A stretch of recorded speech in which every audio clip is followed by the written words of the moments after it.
That morning, I found a strand of blonde hair in my shower. And the worst part is, I'm a brunette. It was there, between the steam and the silence, that I realized someone had been in my place. And it wasn't me. That strand wasn't just a piece of keratin. It was physical evidence that my entire world had been built on a lie. Before I continue, I want to ask you something. If you understand this kind of pain, leave a like and subscribe to the channel. I want more people to know they're not alone, because what I'm about to tell you isn't just my story. It's the story of all of us who once loved so much that we forgot to love ourselves. I lived in a small apartment in Mapo, Seoul. It was a simple place but full of life, or at least that's what I thought. The sound of night buses mixed with the wind rustling between buildings, and for some reason, that sound always made me feel at home. The city lights flickered through the thin curtain, creating shadows that danced on the walls while I tried to sleep. The smell of tteokbokki came from the snack bar downstairs every night, mixed with the aroma of coffee that Minho always left forgotten on the table. Every morning started the same way. Instant coffee and mismatched mugs, Minho's hurried kiss that didn't even properly touch my lips anymore, and the crowded subway to Hongdae where I worked at a small independent bookstore. I thought that routine was what they called love, the kind of love that makes you feel calm, secure, stable, the kind of love that doesn't need grand gestures because it's already so deeply rooted that it becomes invisible. But love, I discovered later, is what happens when something inside you begins to die in silence. Minho had that calm way about him, almost poetic. He smiled slowly, spoke little, and I always found it beautiful how he got lost staring out the window, as if he carried some secret in his eyes that he never told me. He worked in graphic design, spent hours on the computer with headphones, immersed in a world that seemed to have no room for me. But I didn't mind, or at least, I pretended not to mind. I got used to his silence, to the short answers, to the hugs that lasted 2 seconds less than I needed. I got used to sleeping alone while he stayed up late, the bluish light from the computer screen illuminating his concentrated face. I got used to preparing dinner and eating alone because he said he wasn't hungry.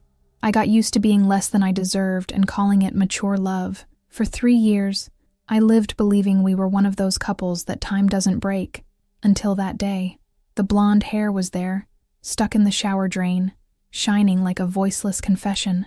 The morning light came through the bathroom window, making that golden strand seem almost luminous against the gray of the drain. For a moment, I stood paralyzed, staring at it as if it were a mirage. My heart began to beat in a strange way, not fast, but heavy, as if each beat hurt. I tried to find a logical explanation. Maybe it was from a friend who had used our bathroom. But what friend? No one had been here in recent weeks. Maybe it was mine, bleached by water, but I knew it wasn't. My hair was dark brown, almost black. That strand was platinum blonde, the kind of blonde that comes from expensive salons, treated, cared for. The reflection in the mirror didn't lie. I knew. I picked up the strand with trembling fingers and held it against the light. It was long, longer than mine. It had a different texture, finer, silkier. I felt my stomach turn. My legs went weak, and I had to sit on the edge of the bathtub. The tile was cold against my skin, and that cold seemed to spread through my entire body. How long did I sit there? I don't know. It could have been minutes or hours. The steam from the shower I had just taken still fogged the mirror, creating a mist that distorted everything. It was as if even reality was trying to protect me from the truth, blurring the edges of something I wasn't ready to see clearly. From that moment on, my home became a minefield. I began to notice things that had previously gone unnoticed. A towel folded in a way I didn't usually do. A glass with lipstick marks in a shade that wasn't mine. His pillow with a different perfume. Not mine, not his, but something floral and sweet that made me want to vomit. Every detail became evidence. The way he started locking his phone with a password. The messages he deleted too quickly. The work meetings that extended too late. The long showers when he got home. The way he avoided my gaze during dinner. And me? I pretended not to see. Because seeing would mean having to act. And acting would mean losing what I still believed to be love. That night, as he slept beside me, I stared at him. The calm face, the serene breathing, the body of someone who sleeps peacefully after destroying another person's heart. The streetlight came through the gap in the curtain, creating a golden line across his face. He looked so handsome, so innocent. How could someone like that carry so many lies? And inside me, something broke. It wasn't a loud noise. It wasn't dramatic. It was like when a thin crack appears in glass. You barely notice it at first, but you know that eventually, that entire glass will shatter. Have you ever looked at someone and felt that person had already left, even though they were right there beside you? If you have, tell me in the comments. I want to know I wasn't the only one. Because that night, watching Minho sleep, I realized I had been alone for much longer than I imagined. I just hadn't had the courage to admit it. Little did I know that discovery would be just the beginning. The next morning, I woke up with swollen eyes and a heavy heart. Minho had already left for work when I opened my eyes. He left a note on the refrigerator. "I'll be home late. Don't wait up for dinner." His handwriting was beautiful, slanted, almost artistic. I used to think that handwriting was lovely. Now, each word seemed like a carefully written lie. I stood staring at that note for a long time. The paper was held with a heart-shaped magnet we bought together on Jeju Island, on a trip I thought had been special. Was he lying during that trip too? While I smiled for the photos, was he thinking of someone else? I decided I wouldn't cry anymore without knowing. I needed proof. I needed to see with my own eyes the extent of the betrayal before making any decision. Because a part of me, that stupid part that still wanted to believe, thought maybe I was going crazy, that maybe that strand of hair had an innocent explanation I couldn't yet see. I went to an electronics market in Yongsan. The place was crowded, noisy, with vendors shouting promotions and people bargaining prices. I bought a micro camera, so small it fit in the palm of my hand. The seller looked at me curiously when I asked for one that was discreet and had good image quality. I gave no explanations. I paid in cash and left there with trembling hands. Back at the apartment, I stood in the middle of the living room, looking at that tiny camera. Was what I was about to do crazy? Was it invasion of privacy? But then I remembered the strand of hair, the strange perfume, the lies I felt in the air even without seeing them, and I decided I deserved to know the truth, even if that truth destroyed me. I hid the camera behind the bathroom mirror.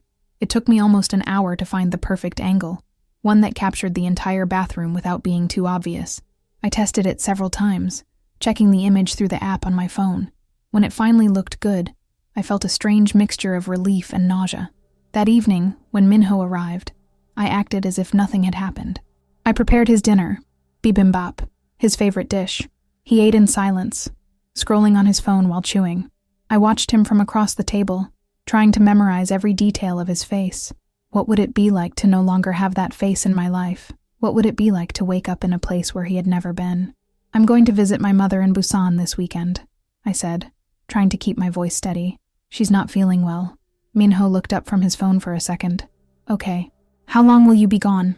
3, maybe 4 days. He nodded and went back to his phone. He didn't ask what was wrong with my mother.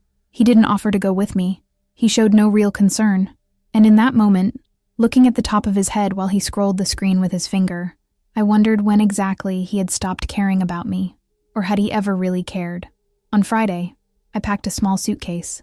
I left the apartment clean. Cleaner than normal, actually. I lit a lavender-scented candle in the living room. I even left fresh flowers on the coffee table. I don't know why I did that. Maybe it was a last act of self-love, beautifying the place before discovering how he profaned it. "Bye, Minho. I love you," I said at the door, my hand on the doorknob. He was on the couch with his laptop. "Bye. Give your mom a kiss from me." He didn't even look up. I closed the door and stood in the hallway for a moment. I heard the muffled sound of the TV turning on inside. I held back tears and went down the stairs, dragging my suitcase down the steps. But I didn't go to Busan.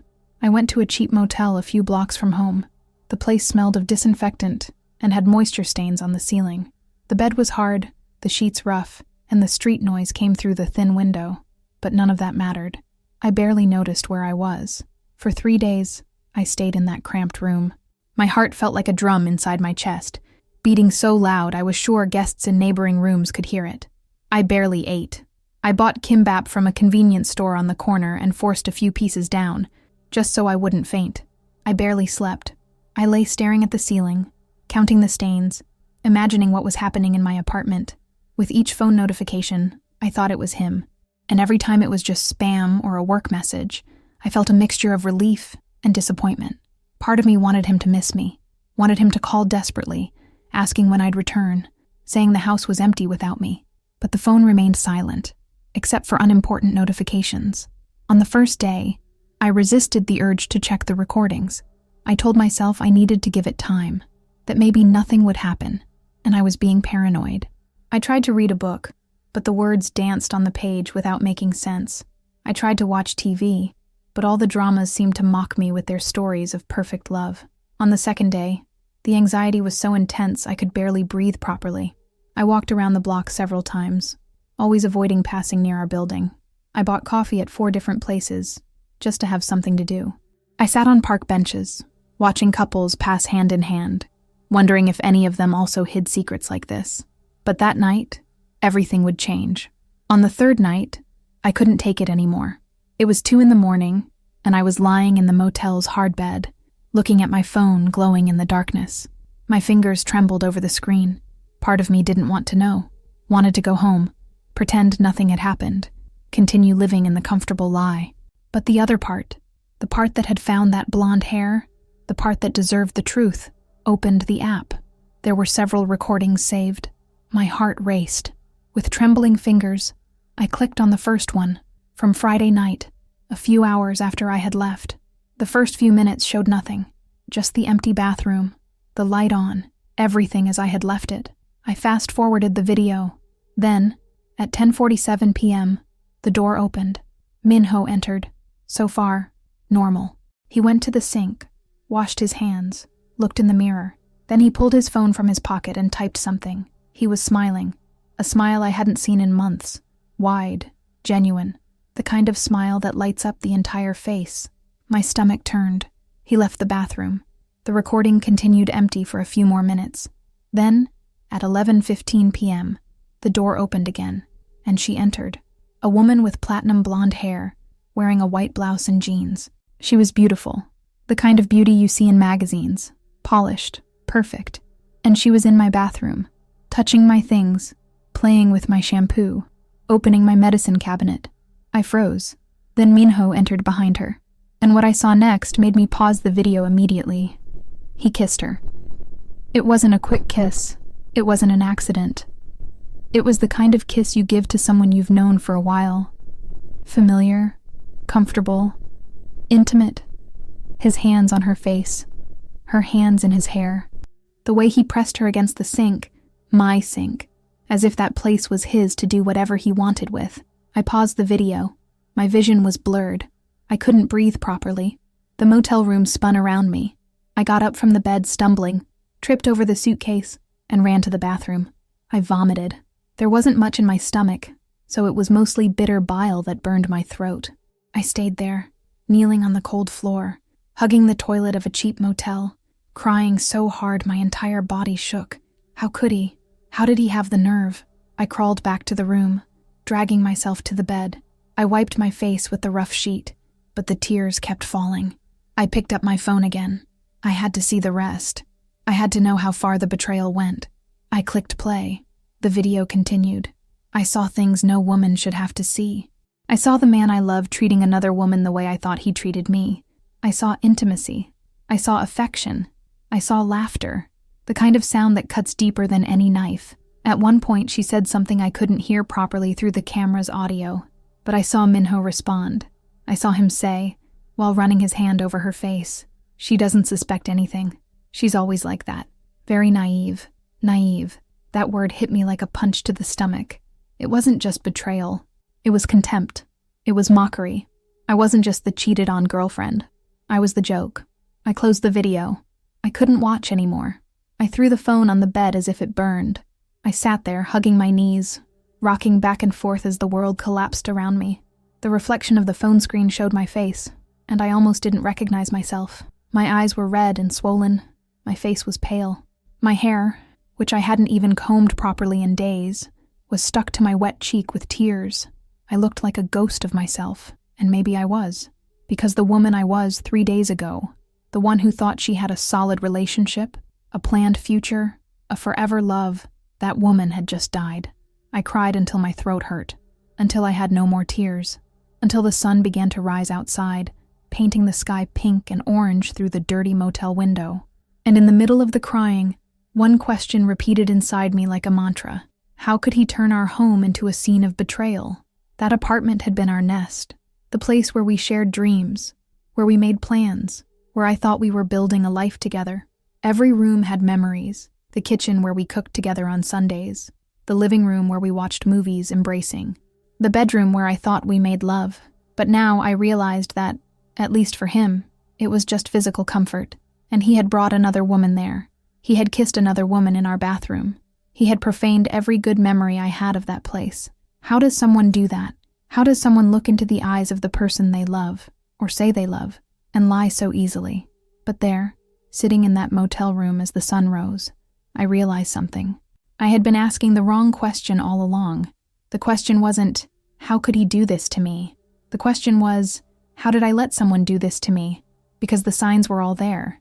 The distancing, the coldness, the excuses. I just didn't want to see.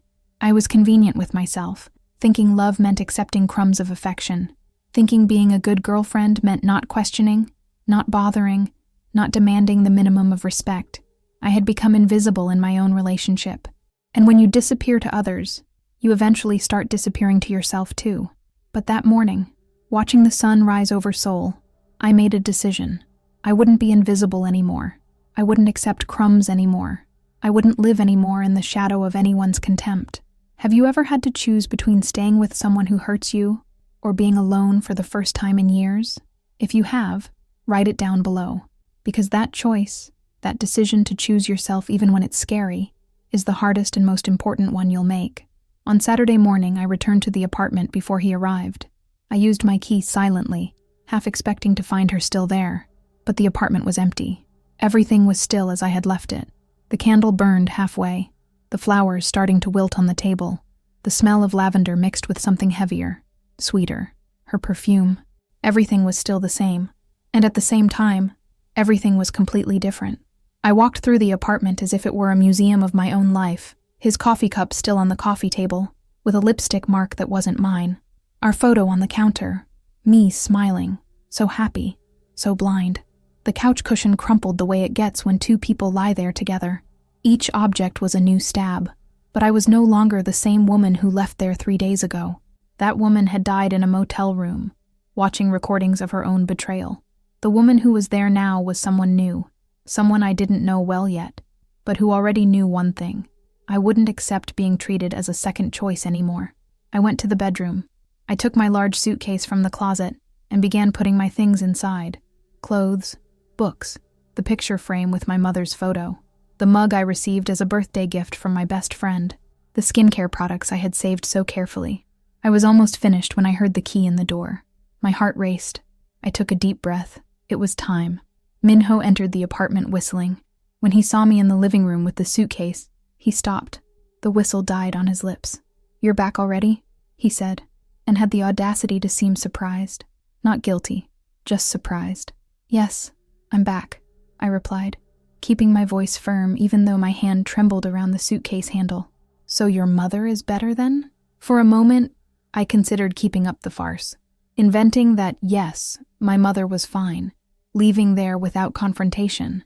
But then I remembered the word, naive. I remembered him laughing at me. I remembered him kissing another woman in our bathroom while I cried in a cheap motel. "My mother is fine. She always was," I said, looking into his eyes. "I never went to Busan, Minho." I saw his face change. Confusion gave way to something that looked like fear.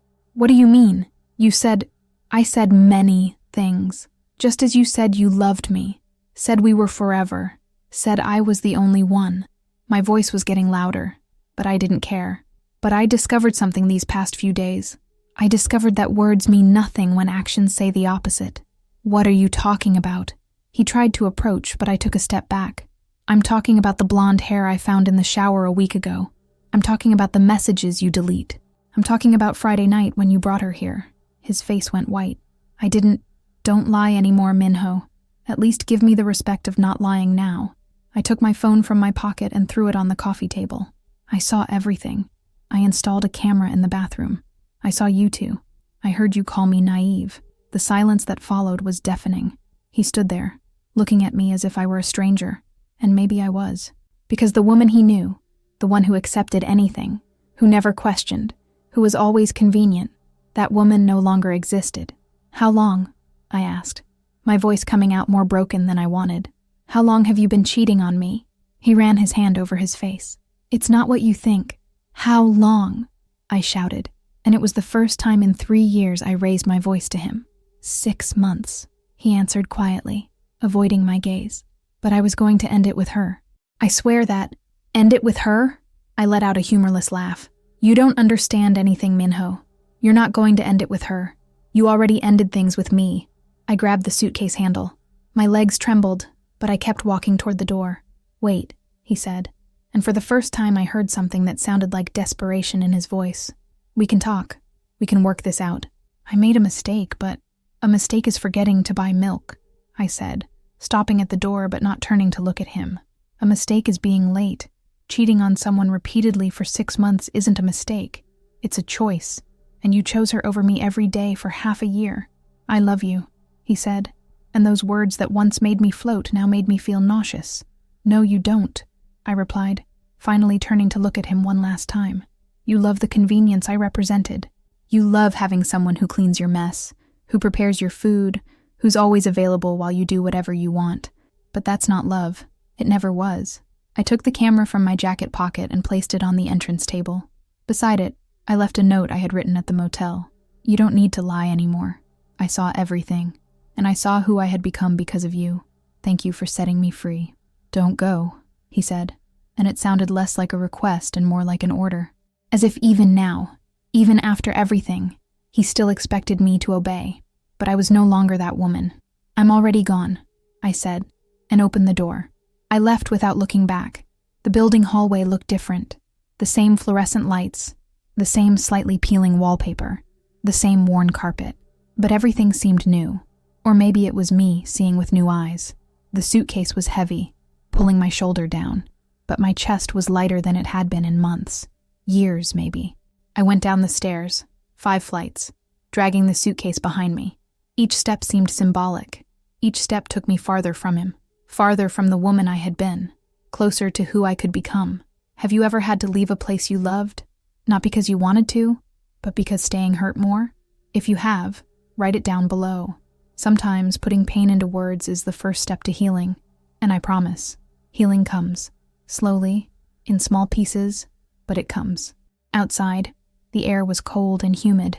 It threatened to rain. I looked up at the windows of our apartment, his apartment now. I could see his silhouette through the curtain, standing in the same place where I left him. Part of me wanted to go back. It was scary to be alone. It was terrifying not knowing where I would sleep that night, what my life would be like tomorrow, who I would be without him. But then I remembered the video. I remembered the word naive. I remembered all the dinners I ate alone while he worked late. I remembered all the times I asked for attention, and he made me feel needy. I remembered all the mornings I woke up with a tight chest, not understanding why I felt so alone beside someone. And I kept walking. I walked along the Han River that night. The city lights reflected on the dark water, distorted, as if each reflection were a piece of what was left of me. The wind was cold, cutting through my thin jacket, making my eyes water. Or maybe they were tears. It was hard to tell. Banpo Bridge was lit up, doing its rainbow fountain show. Couples took photos. Families passed by laughing. Everyone seemed to have a place to go. People waiting for them. And there I was, with a suitcase and a broken heart, not knowing what my next step would be.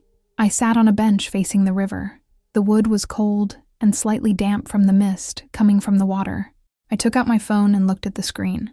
Several unread messages from Minho. I deleted them without reading. He didn't even deserve my curiosity anymore. I called my best friend, Sujin. She answered on the 3rd ring. "Hi, how's your mother?" she asked cheerfully. And there, with the river in front of me and the weight of everything on my back, I finally managed to say out loud, "Sujin, I broke up with Minho." Silence on the other end. Then, "What? When? How? Where are you now? It's a long story. Can you pick me up? I'm at the Han River. I'm already in the car. Send me your exact location. And don't move from that spot." 20 minutes later, I saw her car pulling up. Sujin got out running, still in pajamas, her hair in a messy bun. She saw me on the bench and her face transformed into pure concern. "What happened?" she asked, sitting beside me. And I told her everything. The strand of hair, the camera, the video, the word naive. Each word that came out of my mouth seemed to make the situation more real, more final. When I finished, Sujin had tears in her eyes. She hugged me tight, so tight I could barely breathe. "I always knew he didn't deserve you," she said in my ear. "I always knew you were too good for him. Then why didn't you ever say so? Because you wouldn't have been ready to hear it. We only see the truth when we're ready to see it." She pulled back and held my face with both hands. "But look at you now. You left. You chose yourself. I'm so proud of you." Those words, "I'm so proud of you," made me break down. I cried right there, embraced by my best friend, by the river, while the city continued moving around us. But this time they were different tears. They weren't just from pain. They were from relief, from liberation, from mourning who I had been, and hope for who I could become. "You're staying with me," Sujin declared, not as a question, but as a fact. "For as long as you need. My house is your house." And in that moment, sitting beside my friend, I understood something fundamental. Family isn't just blood. Family is who picks you up from the floor when you fall, who picks you up by a river in the middle of the night, who holds your hand when you're breaking and says, "I'm here." That night I slept in Sujin's guest room. It was small, with floral wallpaper and a bed that squeaked when you moved.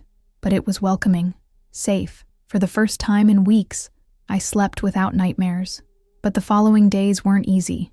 The following months were a long silence, a kind of silence that isn't empty, but too full of unanswered questions, of memories that hurt when touched, of pieces of me I didn't know how to put back together. Sujin gave me space, but never really left me alone. She worked from home whenever she could, keeping silent company while I spent hours lying on the couch, staring at the ceiling.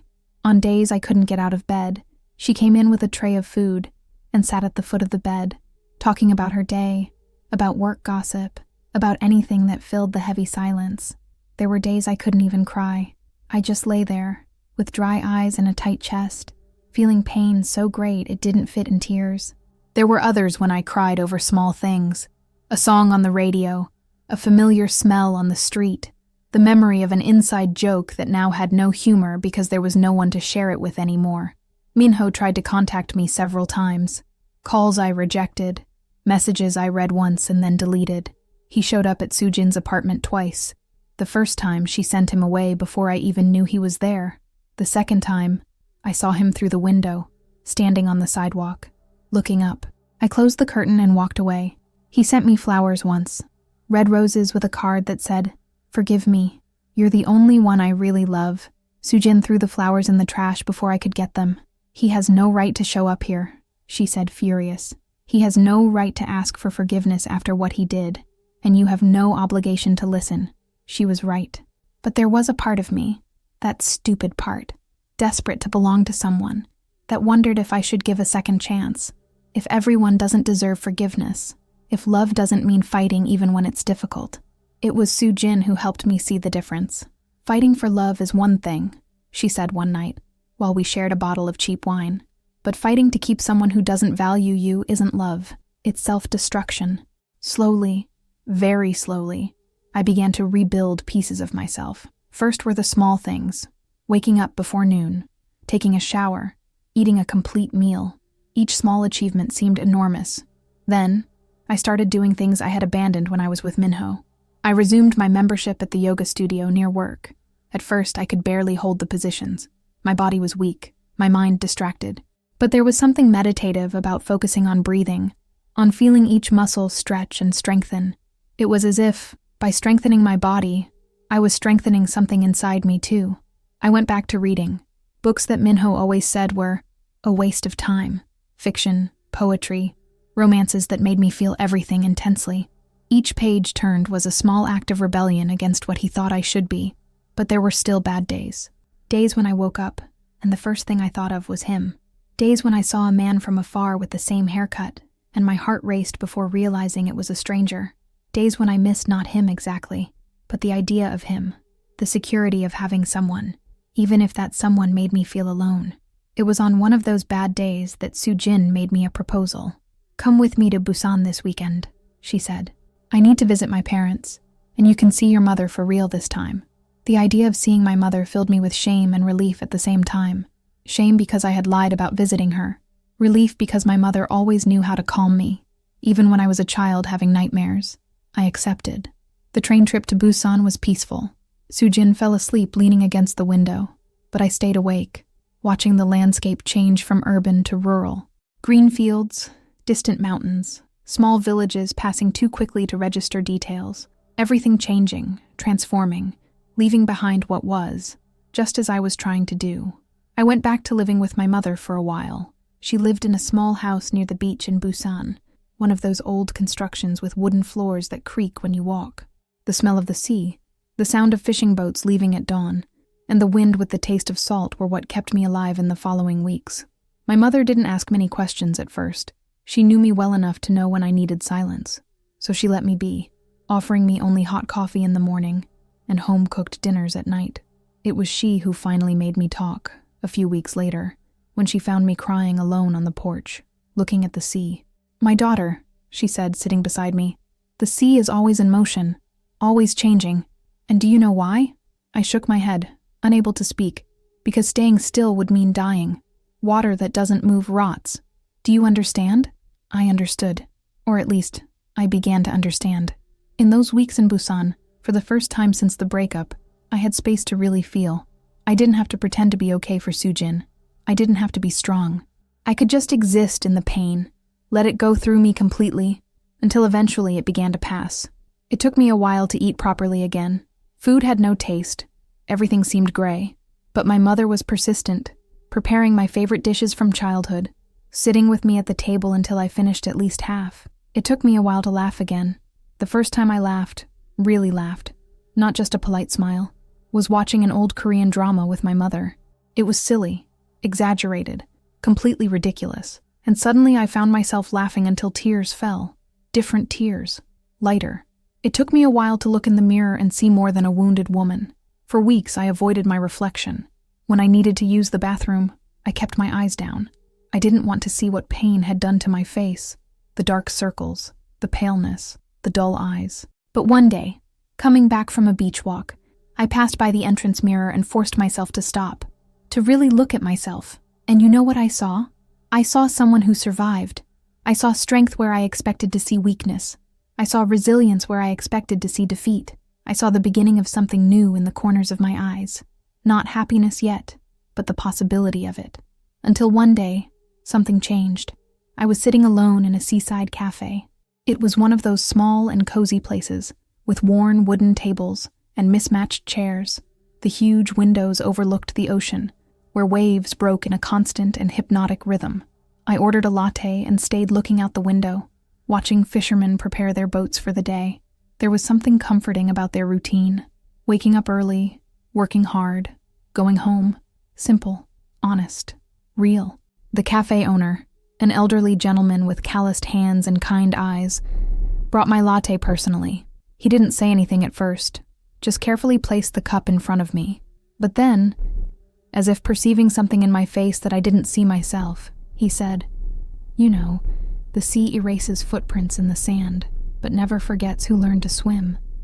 I looked at him, confused. He smiled, a gentle smile, from someone who has lived enough to understand pain and healing. "You have the eyes of someone who's learning to swim after almost drowning," he continued. "The footprints will disappear, the marks will fade, but the strength you gained from surviving, that stays forever." That phrase went through me like lightning. I sat there for a long time after he went back behind the counter, watching my latte cool, while his words echoed in my head. The sea erases footprints, but never forgets who learned to swim. And I realized that maybe I didn't need to erase what I lived through. I didn't need to pretend Minho never existed, that those 3 years were a complete mistake. Maybe I just needed to learn to carry that experience in a different way, not as a weight pulling me down, but as a lesson that strengthened me. Just learn to move forward with the scars open, but clean. That night, after returning home, I did something I hadn't done in months. I took an old notebook I had brought from Seoul and started writing. At first, they were just loose words: anger, betrayal, pain, naive, alone. Each word burned when written, as if ripping something rotten from inside me. Then I began to write sentences, then paragraphs, then entire pages. I wrote about the blonde strand of hair, about the hidden camera, about the recordings that destroyed me but also freed me.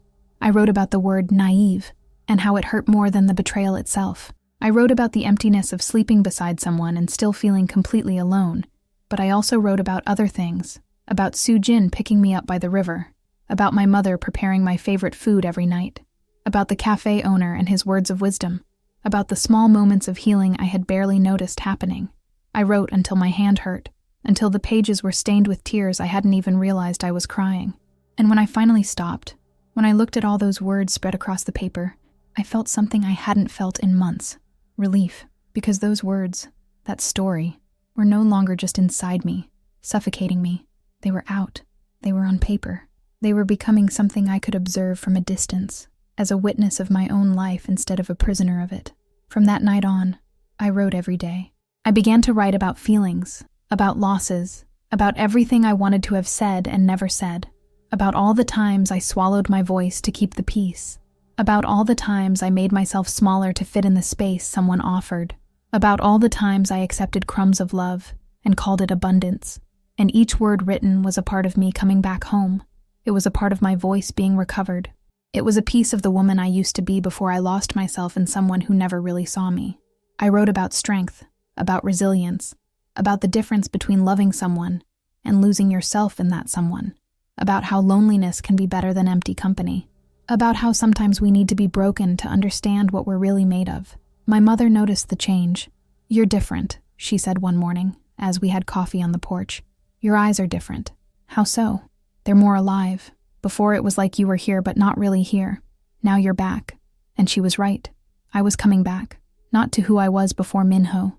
That woman was gone. But I was becoming someone new. Someone who carried the scars but didn't let them define her. Today, when I remember Minho, I don't feel anger anymore. That's the truth that still surprises me sometimes. It took months to get to this point, and there were moments when I thought I'd never get there. But here I am. I don't feel anger. I feel pity. I feel pity because while he betrayed me for something fleeting, for temporary excitement, for a novelty that would eventually also lose its shine, I discovered something eternal, my strength. He thought he was choosing between me and her, but actually, he was giving me the opportunity to choose myself, to learn that I don't need anyone's validation to have value, that I don't need to be someone's choice to be enough. Sometimes life breaks us just to test if we're still capable of getting up. And not just getting up, but getting up stronger, more aware, more whole than we were before falling. If you've fallen and gotten up, comment, "I did it." I want to feel your strength. I want you to know you're not alone, that we all carry our scars, but they don't have to define us. They can, instead, remind us how resilient we are.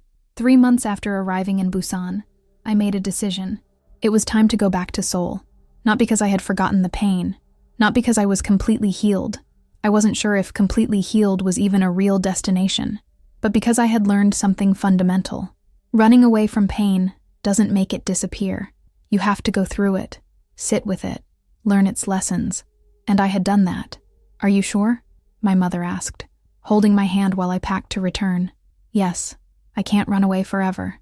Seoul is my home too, and I won't let him take that from me." She nodded, proud. "You've grown so much these months. I see the strong woman you always were but had forgotten to be." The trip back to Seoul was different from the one there. I wasn't running this time. I was returning, on my own terms. Soo-jin was waiting for me at the station. When she saw me, she ran and hugged me tight. "Welcome back. Your bed is still waiting for you." "Actually," I said, taking a deep breath, "I want my own place. It's time." We spent the next 2 weeks looking for apartments. I found a small studio in Yeonam-dong, not too far from where I worked. It was smaller than the apartment I shared with Minho. More expensive too, but it was mine. Every corner of it would be filled with my choices, my memories, my energy. On the day I moved in, Soo-jin helped carry boxes upstairs. The apartment was empty, with bare white walls and the smell of fresh paint. I looked around and, for the first time in months, felt genuine hope. "What will you do first?" Soo-jin asked, breathless, after going up with a heavy box of books. "I'm going to buy plants," I said, surprised by my own answer. "Lots of plants. And I'm going to learn to keep them alive." She laughed. Symbolic. Maybe, but also because I always wanted to have plants and Minho said they were inconvenient. "Well, now you can have as many as you want. Fill this place with green." And that's what I did. In the following days, I transformed that empty studio into a home. I bought ferns and succulents and a large fiddle leaf fig for the corner of the living room. I hung curtains I chose. Floral, colorful, completely different from the neutral curtains Minho insisted were more elegant. I put photos on the walls, photos of me, of my family, of Sujin and me laughing, photos that reminded me of who I was when surrounded by real love. I went back to my job at the bookstore. My colleagues were kind enough not to ask many questions about my extended absence. Family issues, I had said, and it was true in a way. I was my own family, and I had some issues to resolve. The routine was comforting. Organizing books, helping customers find their next read, having coffee with my colleagues during breaks. Simple things that reminded me that life continued, that there was beauty in small moments, that I didn't need drama to feel alive. One day, a few weeks after returning to Seoul, I passed by the old apartment. It wasn't intentional. I was coming back from work and took the old route out of habit. When I realized where I was, my first instinct was to turn around and run, but I didn't run. I stopped on the sidewalk and looked up. The windows were different. There were new curtains, yellow, cheerful, and when a figure passed by the window, I saw it wasn't Minho. It was a woman, young, holding a child. Another family lived there now, and you know what I felt? Relief, because that apartment was no longer a tomb of my lost dreams. It was just a building, just brick and cement. The story I lived there belonged to the past, and the past couldn't hurt me anymore if I didn't let it.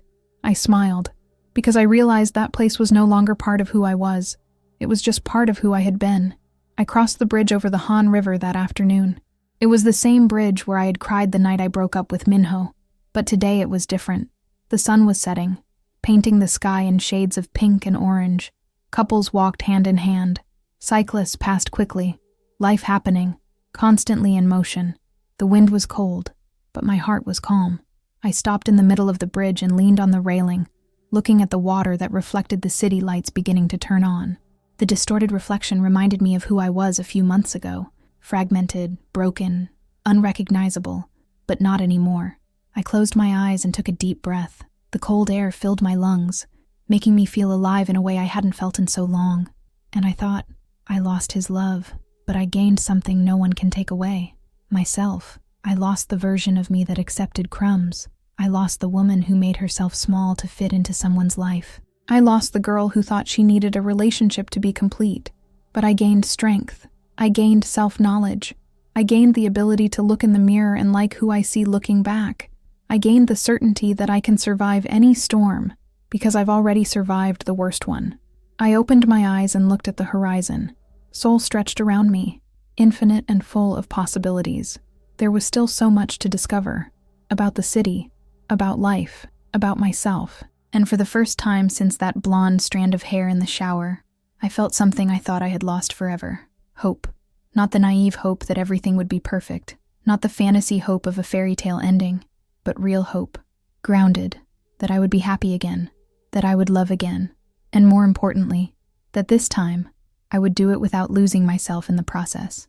In Korea, there's a saying that even the coldest winter holds a spring. And that's what I discovered in those dark months. The winter of my heart was brutally cold. There were moments when I thought I would never warm up again, that the pain would be permanent, that I would forever be defined by what he did to me. But seasons change. They always change. And with them, we do too. Spring came slowly, not suddenly, but in small sprouts I barely noticed at first. One day really laughing. Another day going to sleep without crying. Another day looking at old photos without feeling a stab in the chest. Small victories that together transformed into a complete transformation. And sometimes, the love that hurts the most is the one that finally teaches you to flourish. I wouldn't have learned about my strength if I hadn't been broken. I wouldn't have discovered my worth if I hadn't been treated as if I had none. I wouldn't have found my voice if I hadn't been silenced for so long. Today, I look back and give thanks. I don't give thanks for the pain. No one should have to go through that. But I give thanks for what the pain taught me.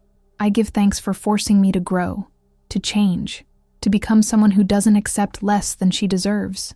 I give thanks for showing me that I can trust myself, that I can survive the worst, and still wake up the next day willing to try again, that I'm stronger than I ever believed possible.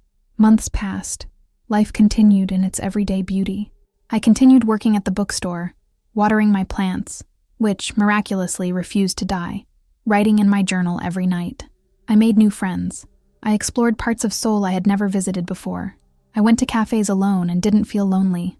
I felt independent. I learned to cook new dishes just for myself, without worrying if someone else would like them. I bought clothes that made me feel beautiful, not because someone would find me attractive in them, but because I felt good. I cut my hair in a new and bold style that Minho would have hated. And you know what was most liberating? I didn't care what he would have thought. There were still difficult moments. Nights when I woke up from a nightmare where he was cheating on me again.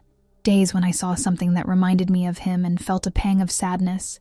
Moments when I caught myself wanting to call him, share some news, before remembering he was no longer part of my life. But those moments became increasingly rare. And when they came, I had learned to be kind to myself, to recognize that healing isn't linear, that having a bad day doesn't mean all progress was lost, that it's okay to miss something that was important, even if it had to end. One day, about a year after finding that strand of hair, I was reorganizing a shelf at the bookstore when I heard a familiar voice behind me. "Excuse me, could you help me find a book?" My heart jumped for a second before I turned around. It wasn't Minho. Of course it wasn't. It was a man I had never seen, with a gentle smile and kind eyes. "Of course," I said, regaining my composure. "What book are you looking for?" "Actually, I'm not sure. I'm looking for something about new beginnings. Overcoming, maybe. I went through a big change recently and, well, I need some inspiration." I looked at him, and something in his honesty touched me.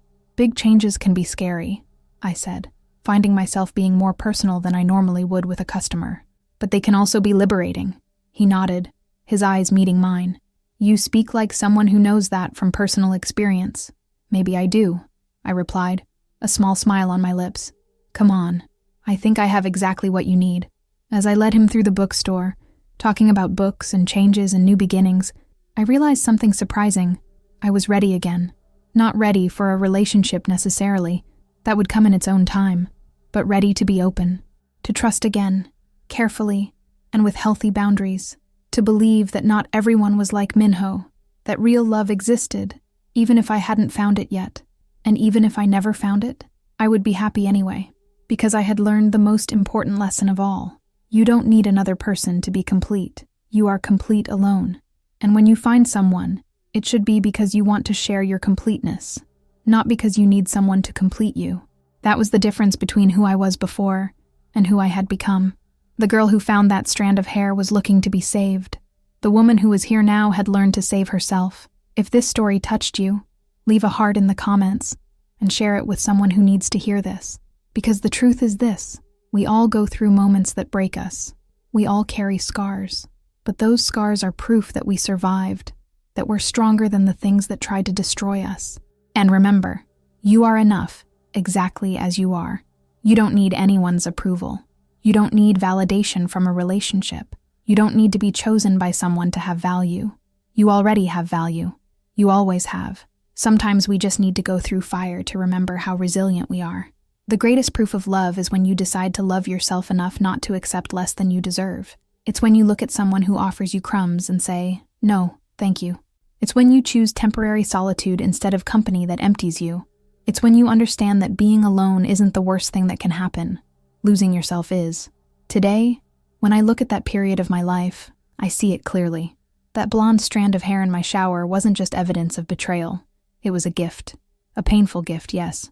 A gift I didn't ask for and didn't want, but a gift nonetheless, because it woke me up. It forced me to see what I had refused to see for so long. It pushed me out of a situation that was slowly killing me. It gave me the opportunity to start over, to rebuild myself, to become who I really am without the limitations someone else placed on me. And today, living my life in vibrant colors, surrounded by people who truly love me, making choices that honor me, I can say with total honesty, I wouldn't change anything. Not because the pain was easy, or because the process was beautiful, but because it led me here, and here is exactly where I need to be. I'm grateful for the woman I became, for the strength I discovered, for the self-love I cultivated, for the life I built with my own hands. And if you're reading this now, going through your own storm, holding your own strand of hair that revealed a painful truth, I want you to know, you will survive this. It won't be easy. There will be days when you think you can't take it anymore.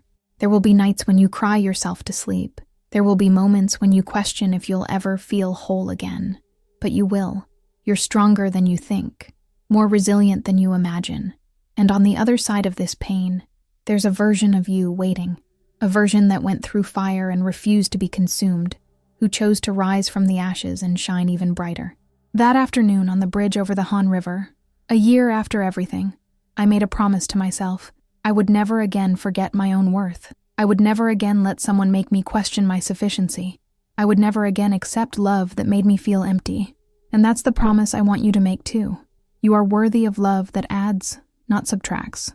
Of partnership that elevates, not diminishes. Of someone who chooses you every day, not who makes you question if you're chosen. And until that someone appears, you choose yourself, every day. In every small and big decision, you choose yourself. Because in the end, the most important love you'll have in life is the love you have for yourself. And no one, no betrayal, no rejection, no disappointment can take that from you, unless you let them. And you're too strong to let them. I did it, and you will too. I promise.